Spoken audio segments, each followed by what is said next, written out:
Live client. La signalisation nous impose un arrêt en pleine ligne. Pour votre propre sécurité, nous vous demandons de ne pas ouvrir les portes. Merci, verehrte Verstehst.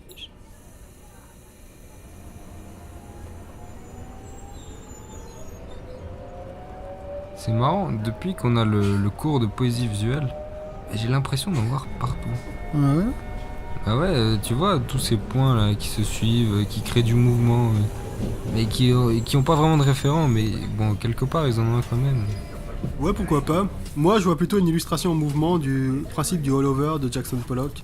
Ah ouais, je vois pas trop là, vas-y développe. Bon, tu vois, quand tu regardes un écran noir, tu vois l'écran dans son entièreté. Il n'y a pas de point de focalisation. Ton œil regarde un peu partout en même temps, tu vois. Imagine maintenant qu'un point blanc apparaisse au milieu de cet écran noir. Tu ne peux que le voir.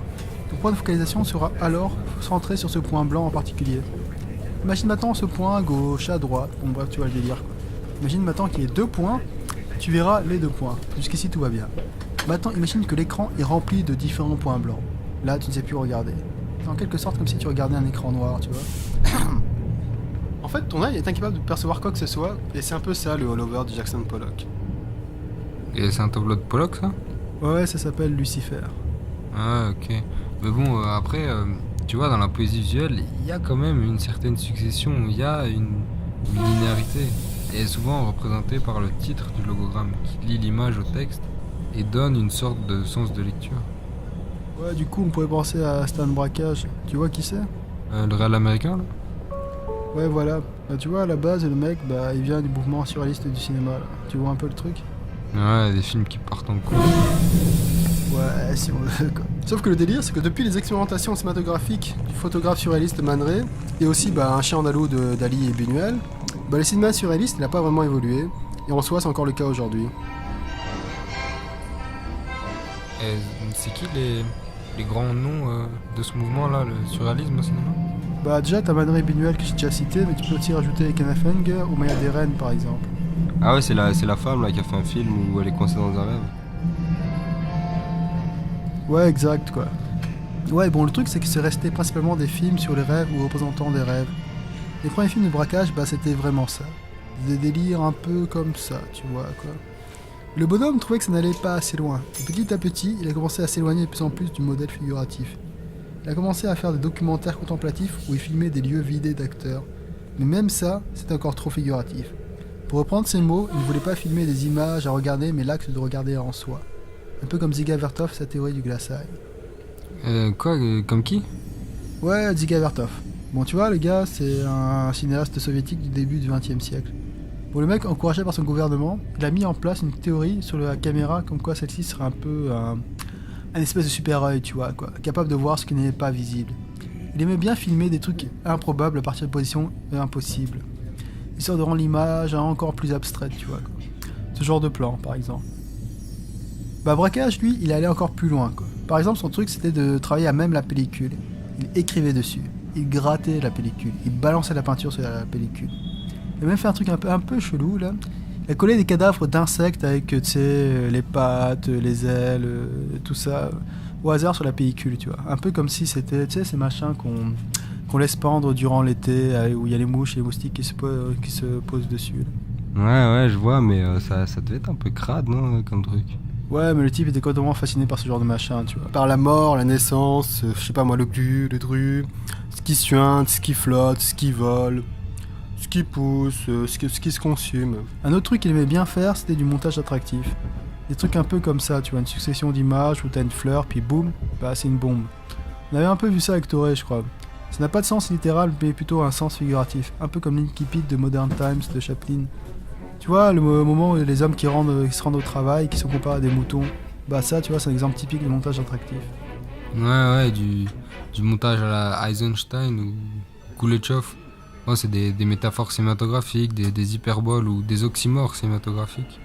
Bon, j'imagine qu'il a fini par s'éloigner de ça parce que c'était encore trop cinématographique, non? Ouais, exact. Et franchement, je retrouve le coup de Madame Pelard dans tous ses films. Bah ouais, c'est clair. Bah rien que voilà la progression de braquage pour à chaque fois s'éloigner encore plus de l'aspect cinématographique, Bah, c'est comme Michaud et D'autremont qui essayent de s'éloigner chaque fois un peu plus de la langue telle qu'on la conçoit. Et tu vois, il y a aussi cette idée du travail de la matière. Tu me disais que Braquage, à un moment, faisait toutes sortes d'expériences avec sa pellicule. Bah, t'as le visuel du film et le travail de la matière, c'est-à-dire la pellicule, comme chez Michaud et D'autremont. T'as le visuel du logogramme et tout le travail de la matière qui mêle peinture et écriture. Et encore plus chez D'autremont, tu vois, chez qui le travail de la matière était beaucoup plus important. À travers son mouvement Cobra, tu te souviens? Ouais, il cherchait à explorer la matérialité de l'écriture. Il mêlait mots et matière à travers leur création. Ils appelaient même ça des peintures mots, je crois, ou des céramiques mots, des sculptures mots ou des dessins mots. On pourrait imaginer que si le mouvement Cobra avait rencontré Braquage, ils auraient appelé ces expérimentations des cinémas. Ils auraient fait un cobraquage. Enfin bon, bref. Et tu vois, là où il y a encore plus de similitudes, je trouve, bah, c'est qu'il y a aussi tout cet aspect de l'écriture qui est présent. Bah, déjà indirectement, tu vois, bah, parce que le cinéma, le montage, c'est un langage. Le choix de mettre un plan plutôt qu'un autre à la suite d'un autre, tu crées du sens. Et comme Michaud, bah, Braquage détruit cela pour construire le sien, tout en exploitant tout de même ce qu'il essaye de détruire. Bah, c'est très subtil, on a vu ça en cours, tu te rappelles? Ouais, je crois, mais rappelle-moi quand même au cas où. Bon, tu vois, Madame Pelard expliquait que Michaud utilise les caractéristiques typiques de la poésie, comme les anaphores, les allitérations, les assonances, le fait de jouer avec les mots et le langage, mais que d'un autre côté, il remet tout ça en question, toutes ces règles, à travers sa création et son exploration toujours plus poussée de la langue. Et voulait même créer une langue, le mec, t'imagines? Bah du coup, quelque part, Braquage, c'est ça aussi. Il va au plus profond des images, du discours cinématographique, de ses règles, et les détruit une à une tout en créant tout de même quelque chose. C'est habile. Habile. Et quand tu regardes ça, par exemple, et tu vois que c'est abstrait, mais en même temps, tu discernes quand même, je sais pas, un fil directeur, tu vois, il y a une histoire qui nous est racontée. Bah tu vois, dans ce même film là, à la fin, bah t'as aussi ce rapport texte-image in presence qu'on retrouve chez Michaud et D'autremont. Tu sais, cette espèce de figure de style qui consiste à faire un rapprochement entre deux éléments présents dans le discours. C'est chez D'autremont le fait qu'on distingue parfois le titre du logogramme à l'intérieur même du logogramme. Ou un peu comme lorsque Michaud intitule un recueil par des traits, qu'en dessous du titre, il trace quelques traits. Le titre du poème est ainsi retrouvé dans le poème, et ici c'est pareil. Braquage a appelé ce film 23e psaume, et sur la fin du film, il se filme en écrivant le psaume en question. Ouais, c'est vachement intéressant, tous ces rapprochements là. Et je pense à un truc. Tu te rappelles de la typologie que Madame Pelard a donnée pour classifier et qualifier les différentes créations de Michaud?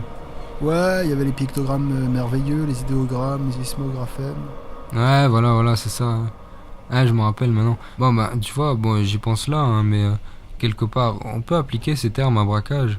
Tu vois, ce qu'il fait là, bah, c'est comparable à des pictogrammes merveilleux. Et parfois, il mélange deux idées pour en former une nouvelle, comme ici, par exemple. Et bah, ça, c'est dans l'esprit de l'idéogramme. Et là, par exemple, on peut aussi voir un sismographème, tu vois, tous ces traits là qui parcourent l'écran. En fait, que ce soit Braquage, Michaud ou D'autremont, ils ont fait parler l'écriture, l'un de façon cinématographique et les autres de façon alphabétique. Bah écoute, si je dis pas de conneries, je crois que D'autremont disait la vraie poésie est celle où l'écriture a son mot à dire. Donc ouais, je pense que t'es dans le bon, quoi. Et du coup, en fait, quand tu réfléchis, Michaud ou D'autremont, bah c'est Braquage, et Braquage c'est Michaud ou D'autremont. Et la frontière entre regardant et regardé est abolie, et tous deux finissent par ne devenir qu'un seul et même objet. Bon, après, ils sont bien marrants tous les trois, mais ils ont quand même bien déliré, quoi. On se rapproche carrément d'un truc quasiment mystique, quoi. Tu peux pas réduire ça aussi simplement, je pense. Enfin, surtout après tout ce qu'on vient de dire, quoi. Et les mecs ont essayé d'aller toujours plus loin dans la remise en question de la langue, du support d'expression. Ils ont essayé d'explorer au maximum la création, de la pousser toujours plus loin. D'autrement, avec comme Braquage pour intention de dépasser le surréalisme. Les mecs sortent pas ça de nulle part, ils s'inspirent de mouvements qui ont existé et qui ont marqué un grand tournant dans l'histoire de l'art. Ce sont tous ces mouvements d'avant-garde, le futurisme, le dadaïsme, le cubisme, le surréalisme. Ils ont créé une réelle révolution artistique, ils ont cassé tous les codes, toutes les frontières, ont tout remis en question, ils ont ouvert les portes d'un art plus libre et quelque part, nous sommes les héritiers de ces mouvements. Du romantisme qui commença à remettre en question les règles pour arriver à la conception actuelle d'art contemporain et moderne, où c'est parfois même le parcours, la création qui importe plus que l'œuvre en tant que telle. Ça vient de là. Et Braquage, D'Autremont, Michaud ont été inspirés par leurs contemporains et leurs ancêtres, et qui sait, peut-être qu'ils en inspireront d'autres. Ah ouais, et toi, ça t'a inspiré quelque chose peut-être? Bah ouais, ça par exemple. C'est toi qui as fait ça? Bah ouais. Bah putain, c'est pas mal, j'aime bien.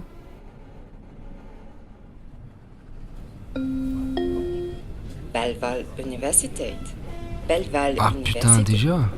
Ah, fait chier, mec, on a encore trop déliré, quoi. On devait pas revoir un peu la présentation pour poésie visuelle? Vas-y, pas grave, on improvisera un truc, ça passera.